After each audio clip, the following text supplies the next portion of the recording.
Hi. Hello, everyone, and welcome to Cooking with Shin and the Kimchi Family. We are so excited to present to you Shin Kim, a modern Korean chef specializing in the art of simple culinary creations for the home kitchen. Trained at the Institute of Culinary Education, Shin refined her craft at some of New York's finest Michelin star restaurants, including John George, Gilt, and Adore. In 2012, Shin began her career as an independent culinary instructor. Don't forget to check out Shin's culinary journey through her personal blog, shinshine.com.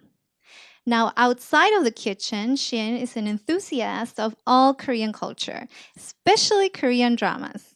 And since she translates their subtitles, tonight is the perfect combination of her expertise and passions. Enjoy this evening. Thank you, Shin. So we're gonna start off by watching the drama first, and then I'm gonna do a little demo of how to make the kimchi and little rice balls that go with it. And then after that, you're gonna try to make a few of them yourself. Well, it'll be part of it. I mean, it takes 2 days to make Gardenia Kimchi, so. You'll do a part of it, and then we'll have by then we'll have Makgeolli slush going on. We have some samples that I brought from home. So you'll actually taste Gardenia kimchi and beet kimchi that I made. And then we have a little dessert bite later. I'll introduce that to you later. So at the end, we also have trivia questions based on the content that we've covered tonight. So extra points for those who pay attention. So we're gonna start with the drama first, and the drama itself, it's called Kimchi Family. In Korean, it's 발효 가족, and the direct translation of that would be Fermentation Family. And I think Kimchi Family works a lot better than Fermentation Family. Uh, so it's about. Did anyone watch the drama already? Okay, good. Okay, good amount. So maybe some of you know already what's going on in the drama, but just to give you a quick summary of it, it's these two sisters who end up managing their family restaurant when their father sort of leaves unexpectedly. And then there's a gangster who comes to work for this restaurant. So it's about those characters, and then the restaurant's other employees and customers and other friends that they develop over time. For this particular episode that feature Gardenia Kimchi is episode 4, and for this episode, something you should kind of keep in mind in the back of your head is so there is little girl called Unbi who's sort of abandoned and ends up living with the family, and there is Unbi's teacher who's just very sort of like strict, kind of follows the rules all the time, and she thinks that she should be turned over to the social services, right, for obvious reasons, for that kind of person. And then the father who left sends like a big box of ingredients in every episode, and the sisters are supposed to figure out what they're going to make in each episode. And surprise, surprise, it's usually kimchi of some kind. So that's what you're gonna see here, and I just wanted to give you a couple of points to like look out for in this episode that I noticed is you'll see a couple of eating scenes, and then they'll shout out a phrase before they eat, which is 잘 먹겠습니다, 잘 먹겠습니다, which means thank you for the food. So 잘 먹겠습니다. So see if you can hear that. Another one is in Korea, when you're invited to a family dinner and you pick at food with your chopsticks, it's sort of bad manner. You're supposed to be really appreciating it and like eat the rice with a spoon, right? Whereas a lot of other Asian cultures, you only use chopsticks to, eat everything in front of you. So you'll see that coming up here as well. Sometimes I think it tends to be more often that you'll hear older people asking, have you eaten? Did you eat? And it's sort of an equivalent of how are you doing? How have you been doing, right? Because Korea just went through a rough time in recent history, so eating was like sort of like, are you surviving? Kind of like that's the question of real concern for you. But you'll see that still happening these days, especially with older generation. So those three little things to watch out for if you already watched the episode. So we'll see about like little over half of it, and then we'll get to the kimchi part. So can roll the tape.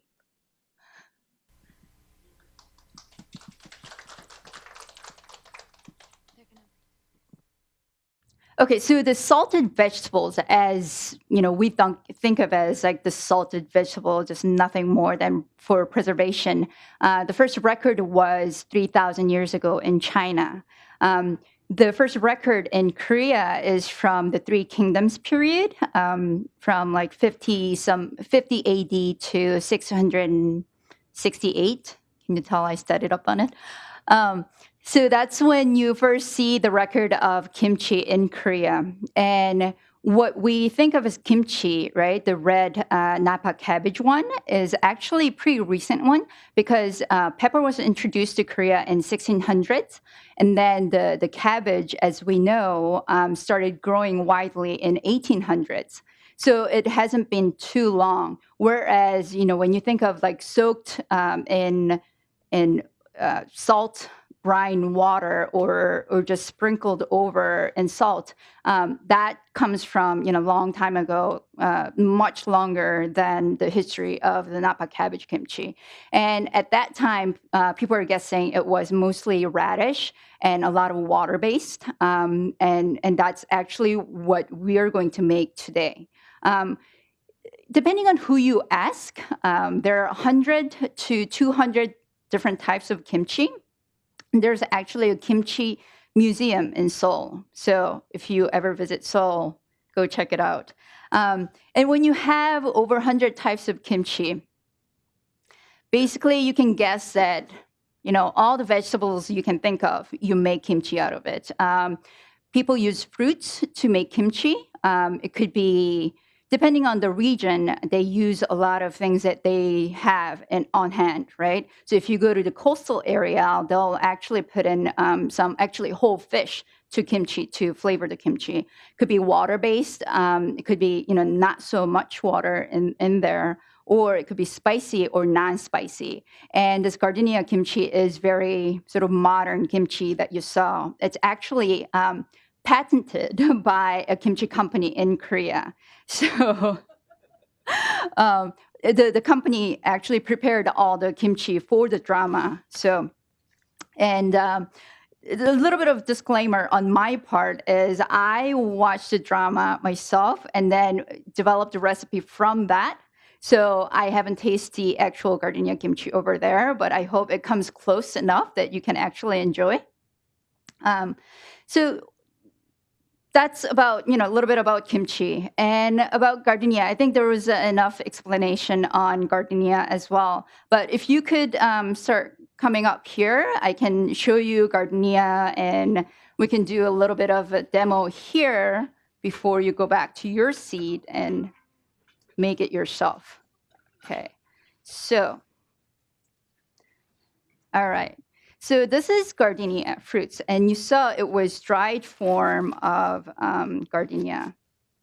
And it's used a lot for food dye or dyeing for clothing. And I only thought it was for just bright yellow color. But if you actually crack it open, and I hope you can actually smell this. There is like a very subtle, nice fragrance to it. Is that the fruit of the gardenia flower? Yes, yes. So, and you'll see the seeds inside too. And then as soon as it touches water, it will, so we'll pass this around from here. Okay. So it has very subtle, fragrant smell to it. And in a very subtle way, you'll actually kind of see that coming through in kimchi too. So this is the color from Gardenia fruits. Okay. And it was also mentioned in the drama, but it has a cooling effect, so it's good for fever. Also, it's calming. But we use it for food, and I don't think you should take it so seriously to use it as medicine, right? Like ask a doctor about medicine, and we're just using it for color and the nice fragrance to it. So how we're going to make this, it's actually like a multiple step process, and I don't know if you will be motivated enough to actually make it at home. But I think there are a lot of little parts that you can take so that it can be helpful for your kitchen at home. So we're going to do that. So let me give you a little pointers on how to get it started. With any kimchi, salting is the first one. You draw out the natural juice of the vegetables. When you salt them, it extracts the juice out of it. So what it does is it seasons a little bit, but at the same time it gets the vegetable crunchier for a longer period of time. So that's the starting point. So in salting, there are two methods. You soak it in salt water for a longer period of time, usually overnight, or you salt directly. You sprinkle over the vegetable until it kind of, you see the vegetable sweating, and then you wash it off. So what I did was direct salting for these, the bell peppers and the carrot. For chive, I blanched it in boiling salted water. And for the seaweed, this is the only one that hasn't been salted. But there's a lot of salt everywhere, and it's just very thin, so it was fine. With this is the part that takes longest because you have to infuse the color. If you don't infuse the color, you can do the direct salt method and kind of wash it off when it starts to sweat. So you slice the radishes very thinly. It helps if you have a mandolin to keep it consistent thickness, and you pour over the salted water, boiling water, and then you keep it overnight. Then it gets salted and colored at the same time. It might not be this color depending on how much of the gardenia you use, but after you make them, it will keep developing color and taste. So, but it helps to get it started with gardenia first. So I'll show you an example with carrots. So here's a little bit of, right. So what you're trying to do is basically like to keep it a little consistent in shape. So when you look for radish, I want to be able to see like a sheet of it, right? So you want to trim off like the little bit on the side and use the most of the surface here. And it helps to find something that comes close to the surface of the radish. So usually I like the skinny ones, but this is helpful for this, this purpose. So you slice it. And if you're very good with knives, go ahead and cut it really thin. So this is what I start using. Okay. So, and when you first slice this, it's pretty sort of like when you do this, it breaks, right? So the purpose is it gets tender and salted enough that you can actually roll with it. And what happens with salt is that's what gets it tender. So, and when you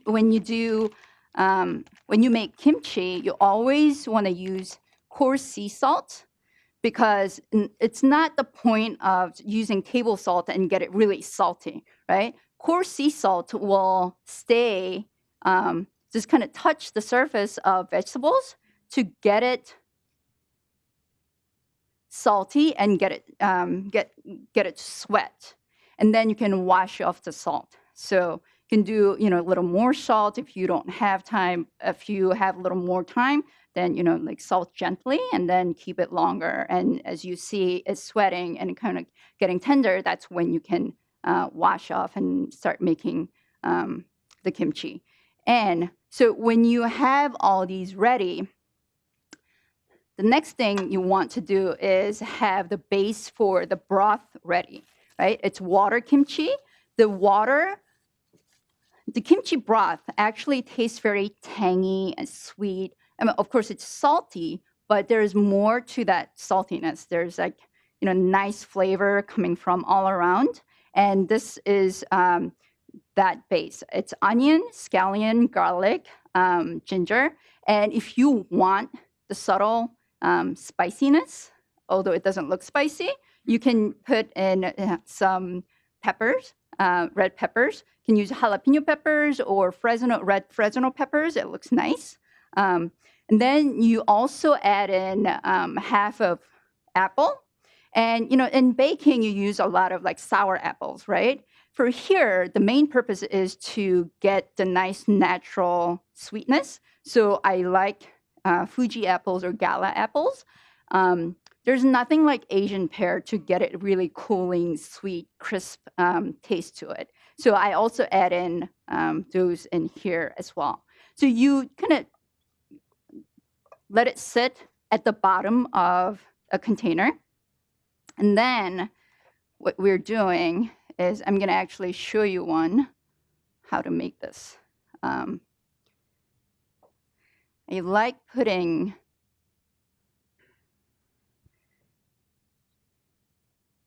so the first radish, then the carrot, and then the sheet of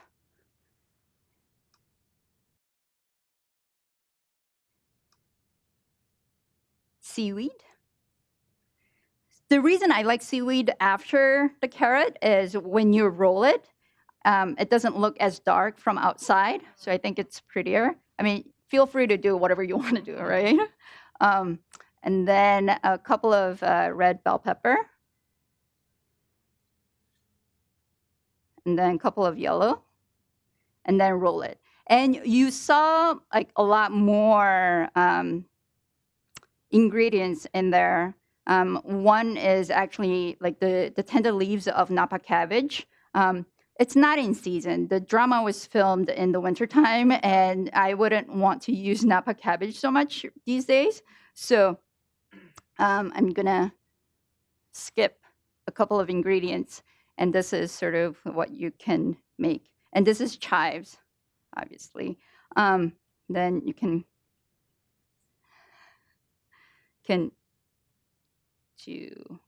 do little tie on them, and don't try to like really make it tight. It's gonna break. So then you can cut off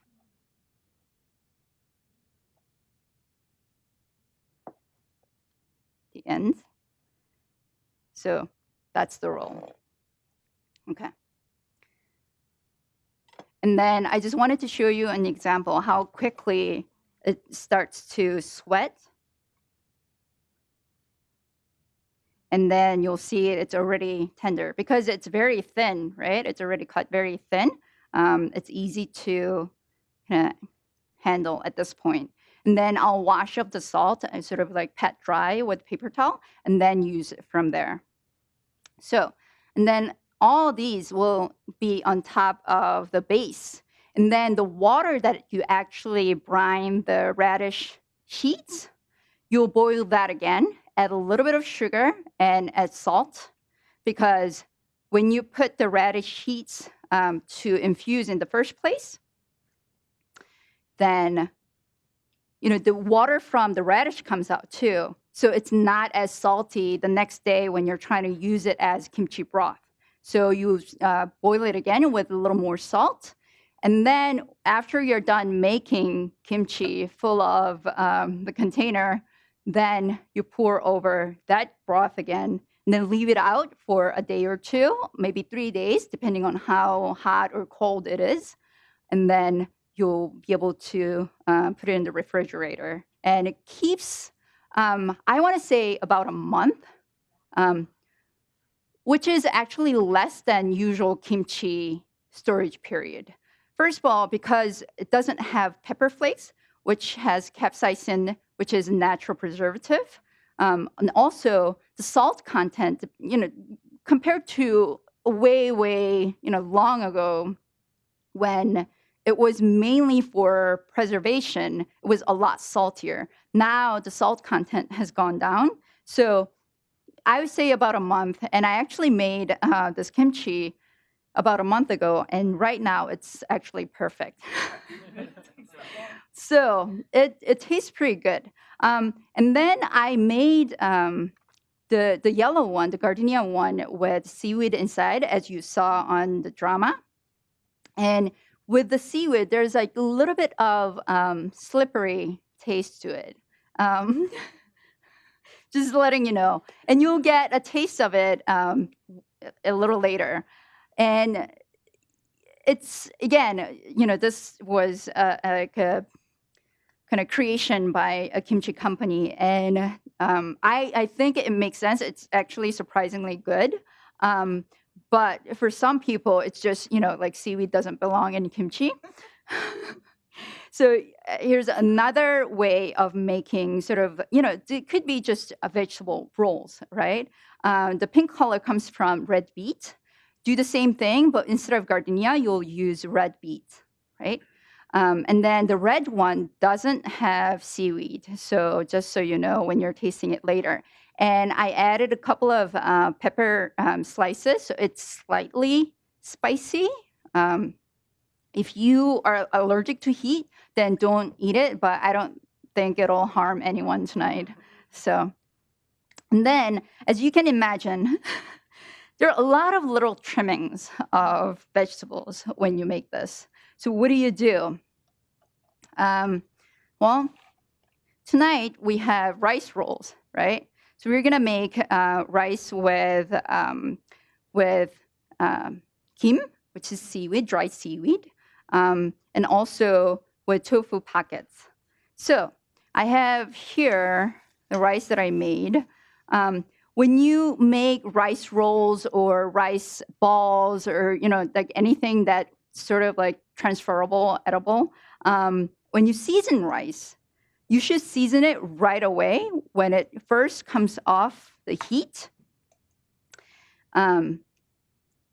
That way, the rice really absorbs the flavor, and you'll be able to taste a lot of it later. If you try to flavor it later, like once it gets cold, it doesn't really come together. It just doesn't happen. So it should be made fresh and also should be seasoned right away. So I already seasoned it. But at the same time, I wouldn't season it too much because you're eating with kimchi. And also part of it is going into tofu pockets, which is it already comes seasoned for the most part. Okay. So from here, what I'm going to do is use all the trimmings that are finely chopped and sauteed just to get rid of some water. There's a lot of sort of like vegetable juice that came out of it when you cut. So I'm going to add that. And then also the chive for the color.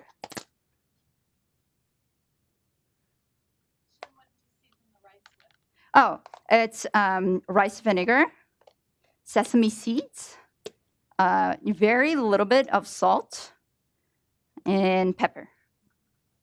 So some people like to put sugar in it.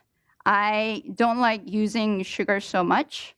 So, and I think it's still good for a base seasoning.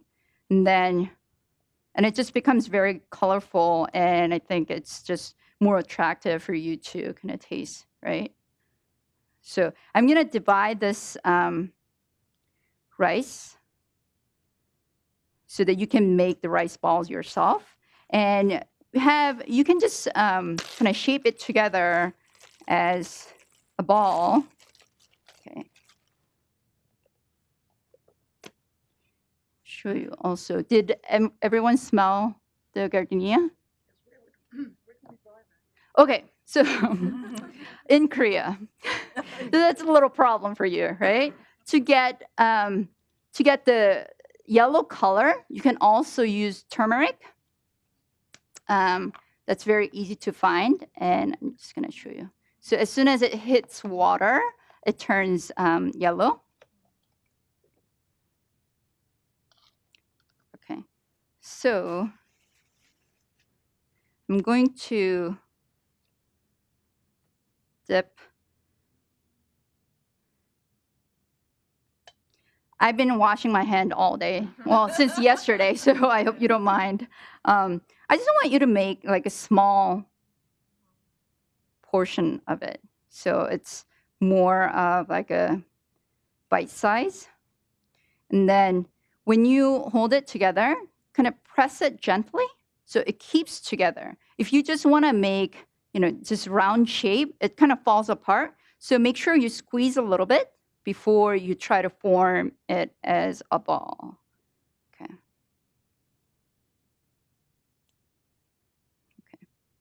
And then this is fine, or you can put it in this, the sesame seed and make sesame seed ball. Or what you have on your table is this dried seaweed. So you can put it in there and then kind of roll it around.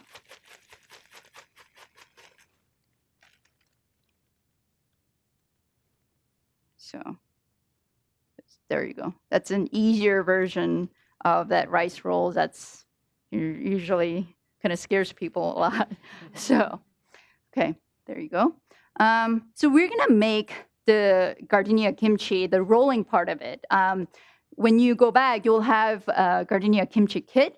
And what I want to tell you is, so what you have today, this is actually the radish pickle. Because if I gave you the salted radish, when you taste it, it'll be all just salt, right? So what you're actually making is kind of pickled radish wrap, so that when you taste it, it's actually, it tastes like something that goes with rice. The radish pickle, I mean, we sliced it very thinly here, but if you cut it to like half moon shape, that's very popular as a condiment for black noodle dish, jjajangmyeon. And also if you cut it to long strips, you can use that for rice roll. You have that recipe in your packet. So it's the same recipe, depending on how you cut it, you can use it multiple ways. So I think that's about it now, and then we'll start making it. I'll go around, help you, and then let's get it started. Any questions? Do we get to taste the real? Yes. So once you start making some, I don't want you to have like no motivation to like work. So once you start and have a couple of things made, then we'll give you a sample of the Gardenia kimchi and beet kimchi and a couple of the tofu pocket kimchi. I mean tofu pocket rice too. So, right, let's get going. That's tofu on the outside, not flour? Oh, so this is fried tofu pocket. That's sold already. Like all made this way. So you just need to open it up and then fill it with rice. So the outside is made out of tofu? Yes. And no flour? No.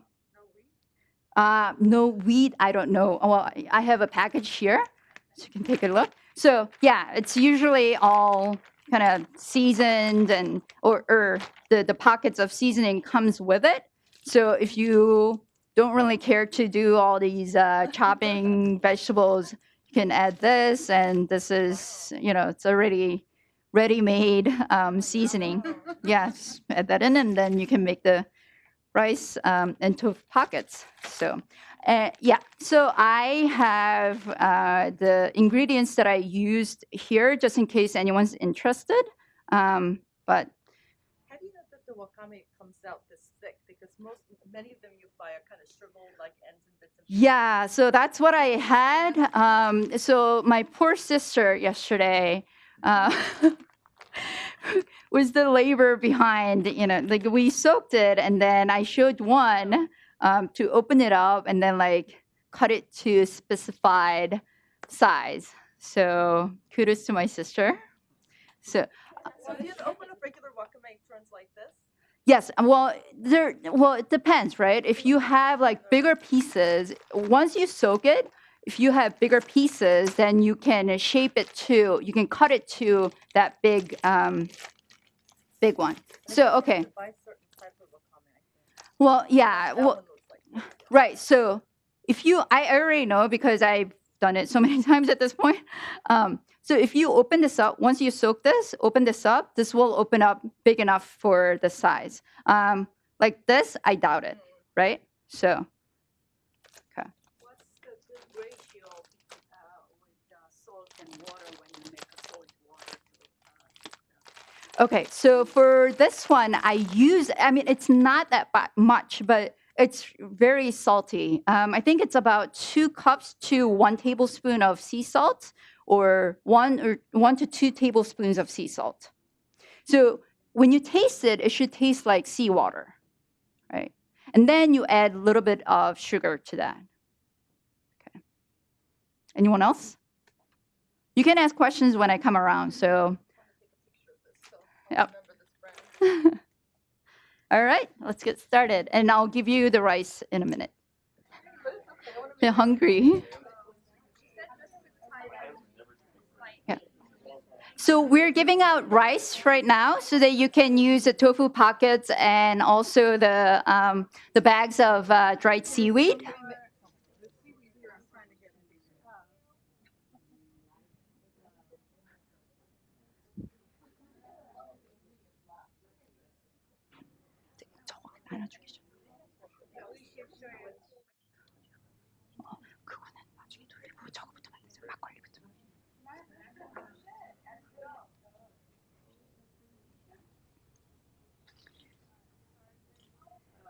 Very nice.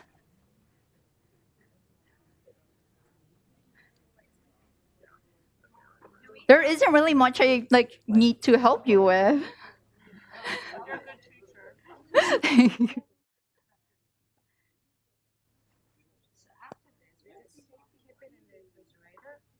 Yes, if you make the roll with the pickles, you shouldn't keep it for too long because the other ingredients are just salted vegetables, right? It's raw salted vegetables. So I wouldn't keep it for too long.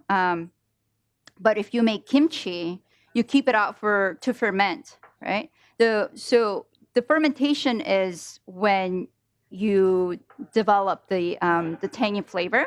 So the tangy flavor comes in. Also, you'll see the bubbles on the surface. So that's when you can put it in the refrigerator. Right. Huh? Well, yeah, 단무지.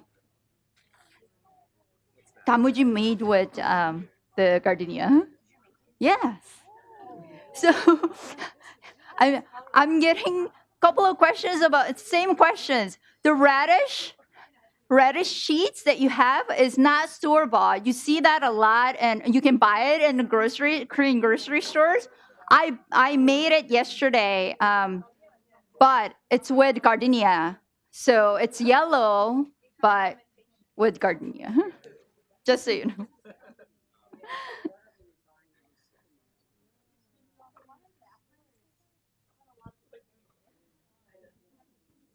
And we're gonna have the Makgeolli slush coming around soon. Yes? 마늘, 생강, 고추? 고추 이제 약간 맵게 하시려면 고추.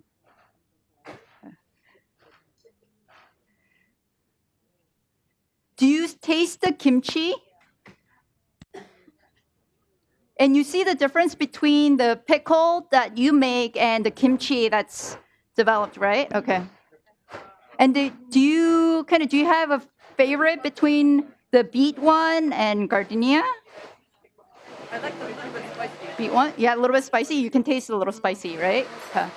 So yeah, you can make it spicy without looking spicy by adding a couple of peppers with seeds, because seeds are where the spicy flavor is. Another reason we show the drama first is that you get hungry, so anything you eat will be pretty good, right?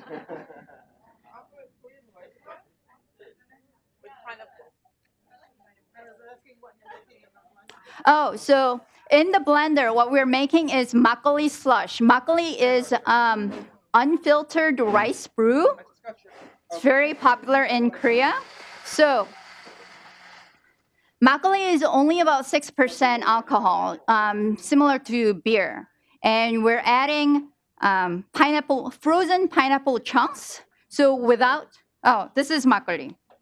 So you can get this in Korean grocery stores, not in Manhattan, but Korean grocery stores. And also in Manhattan, you can get it in Kunjip, which is on 32nd Street. And then you mix it with frozen fruit chunks, and it becomes, without using ice, it becomes flavored, kind of fruity slush with a little bit of happiness.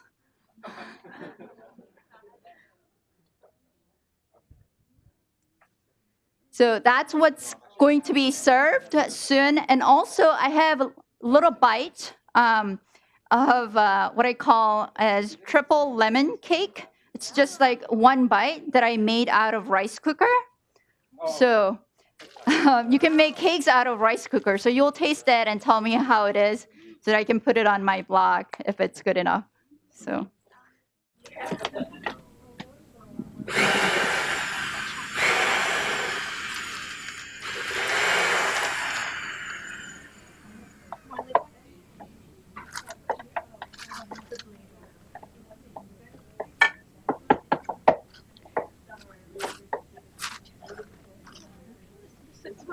It's fine. Yeah.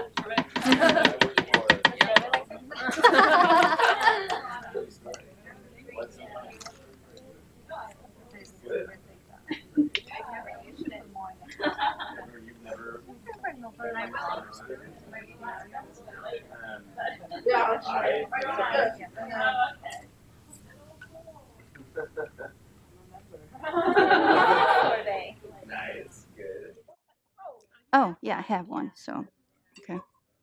And Steven, do you want to make an announcement? Sure. Okay. So we have someone from DramaFever who provided the video today.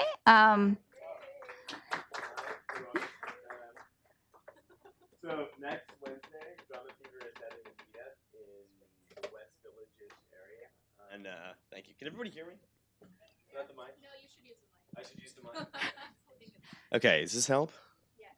All right, so next Wednesday at 6 o'clock, 6 to 9 p.m., DramaFever is having a meetup for anyone who wants to come. We're going to be screening the first episode of Isabel, Season 2, which is also going to premiere that day on DF.com. Isabel is a title from our Latin American library, but it's a really awesome series, so it's worth checking out. We're also going to be signing up people for an Heirs premiere party, so if anyone's familiar with that title, it's going to be coming out early October. Yeah, does it ring any bells? Yeah, Heirs is in Korean. It's 상속자들, 김은숙 작가의. So there's very highly anticipated. Very highly anticipated. So there's a lot of buzz around Heirs. Everyone's getting really excited about this, especially those of us who are on YouTube. And I would encourage everybody to come if you have any interest at all. I think it's going to be a lot of fun. Apple's a pretty nice venue. And this is like after work time, so there shouldn't be any conflicts. And if you have any questions, you can ask me. There's also more information about this on our site. I don't think you need to RSVP, but check anyway. I just want to look at my notes real quick and make sure I'm not missing anything. Huh? When you say our site, right. So by our site, I mean DramaFever.com. Yeah, there's only one. Yeah. Okay. Okay, great. So you know. Okay. So that's it. I hope everyone comes. If you're interested. All right. Thank you. Great stuff. Okay. So we're finishing up the last batch of the slush. Whoever wants to have a little extra.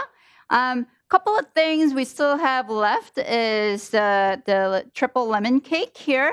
You can come up. Actually, I think a little exercise. Come up here and take one piece each for the lemon cake. And also, I have my business card here, so if you want to take them, you can take them here. And then. I actually teach classes. I focus in Korean cooking classes, but I've worked in French kitchens before, and I do work for a catering company now. So I do a variety of food, but I focus on Korean cooking classes that can be done at home. So mainly for home cooks. I teach regularly at Whole Foods, Brooklyn Kitchen, and Jewish Community Center, and then a couple of other places here and there. So. The information is also on my website.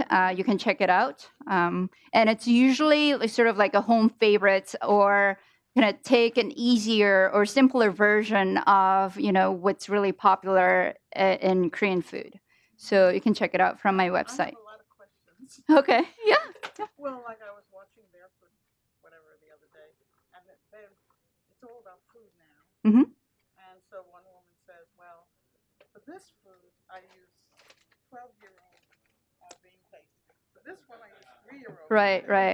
For this, I use new bean paste. I go to the Asian supermarket, Right. and what do I know? Right. So, okay. So unfortunately, the ones that you get from Korean grocery stores are just mostly mass-marketed, sort of like a cheaper version of it.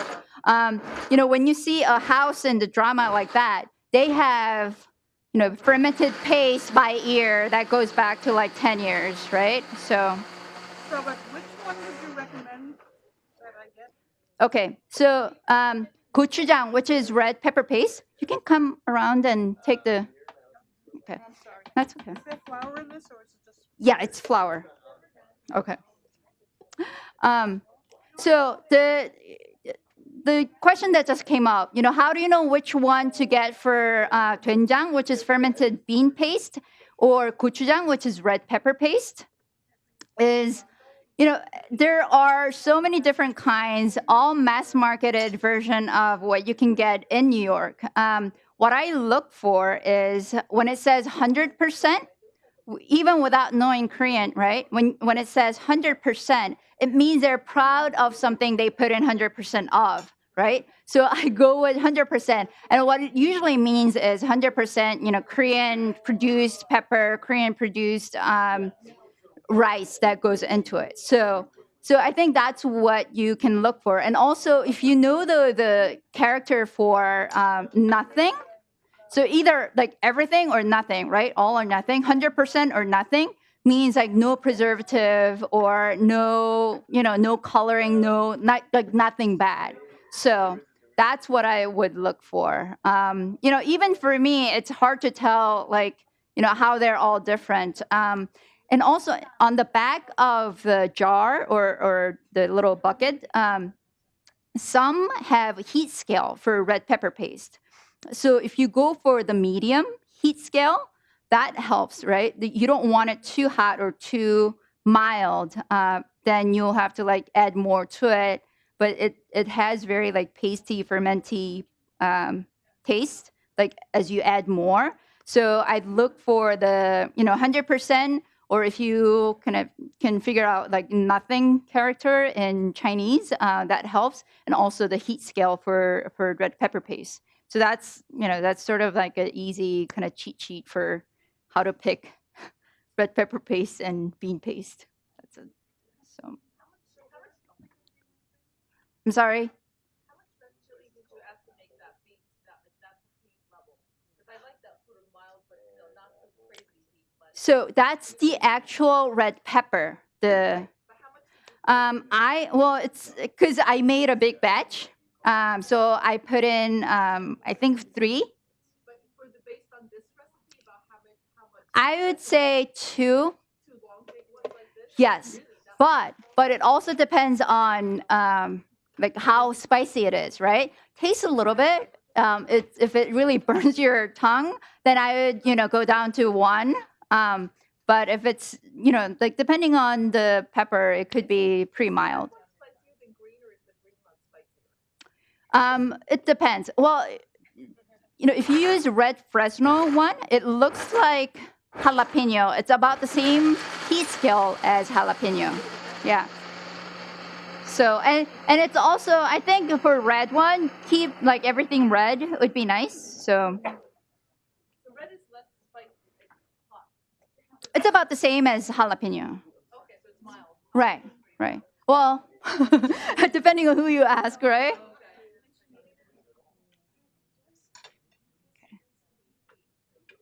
So this is cooked and made in a rice cooker? Yes. Thank you. Thank you. Oh,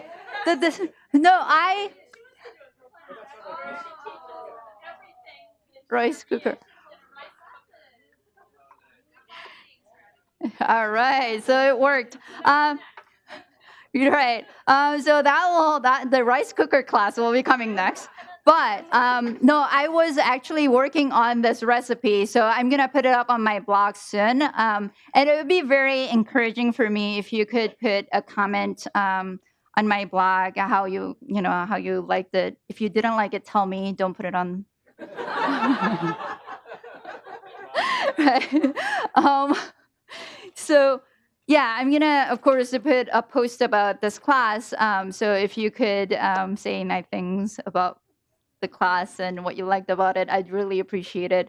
And also for the rice cooker cake, I am going to now, since you are asking for the recipe, I'm gonna put it on my blog. I have made other cakes from my rice cooker. Carrot cake is the most popular one, so you can look it up from my blog as well. So. It's shinshine.com. Basically, my name is Shin, right? So Shin plus E, shinshine.com. And I have the business card here, which also has the website. So, and I still have a little bit more of the kimchi left, and then also the cake. So feel free to check out. And also now we can play the trivia game, can't we? Right?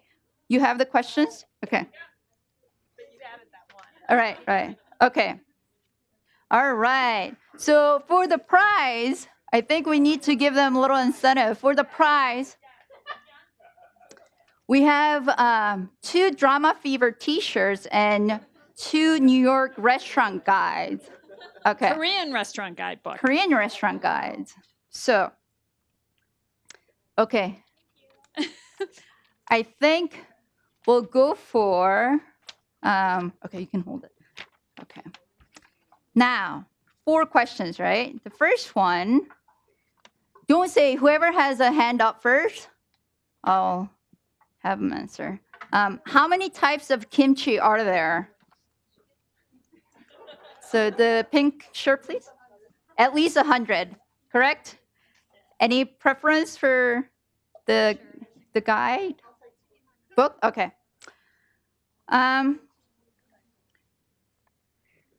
So the question is, where does the word kimchi come from? So the meaning of kimchi. Okay. Salted vegetable. There you go.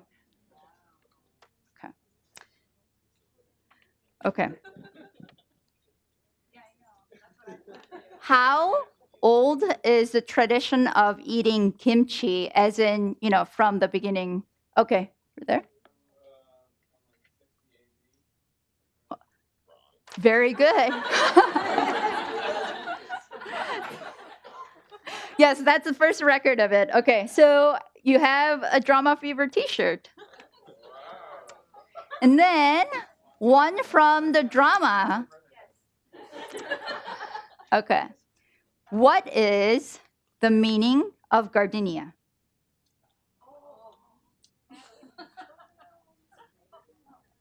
Okay. Okay, so you already answered. So from here, I thought one of you, okay. Happiness, Yep. Exactly. Thank you. There was, I think, what size? Did you get the right size? There are a couple of sizes. So I hope you had a good time and a little bit of, something new to learn, something new to eat today. It's in the episode that we saw. something goes like, when you embrace happiness, it spreads like gardenia very slowly. So I hope it was something you came for and had a wonderful time, a little bit of happiness that we were able to share together. So thank you for coming, and I hope to see you soon. And please enjoy the food. I still have the kimchi here, a little bit of leftover of the cake. So relax and enjoy. Thank you. Yes, thank you.